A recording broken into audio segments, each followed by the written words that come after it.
யாரோ சொன்னாங்க என்கிட்ட, ஆனால் நீங்கள் வந்து பிஜேபி தலைவராக மோடி கடிதம் எழுதுறீங்க, இதுவரைக்கும் இந்தியாவில் யாருமே பண்ண மாட்டாங்கன்னா, சென்னை மெட்ரோ வேண்டும் என்று நீங்கள் எதுக்கு நான் கடிதம் எழுதுனீங்க? அது மத்திய அரசு கொடுக்கும், மாநில அரசு நாங்கள் தான் செய்கிறோம் நாங்கள், நீங்கள் எதுக்கு கடிதம் எழுதுனீங்க?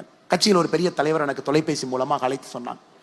இதுவரை இந்தியாவில் எந்த பிஜேபியிலிருந்தும் கூட ஒரு ஸ்டேட் யூனிட் மோடி அவர்களுக்கு கடிதம் எழுதி, ஐயா எங்கள் ஊருக்கு மெட்ரோ கொஞ்சம் தாமதமாக வருது, இவங்க லோக்கல் அரசியல் பண்ணி வர்ற மெட்ரோ வராமல் பண்ணிடுவாங்களாட்டு இருக்குது, கொஞ்சம் நீங்கள் டக்குன்னு அந்த மெட்ரோ ஃபேஸ் 2 கொஞ்சம் கொடுத்துருங்க ஐயா, ஒரு 43,000 கோடி செலவு பண்ணுங்க ஐயா.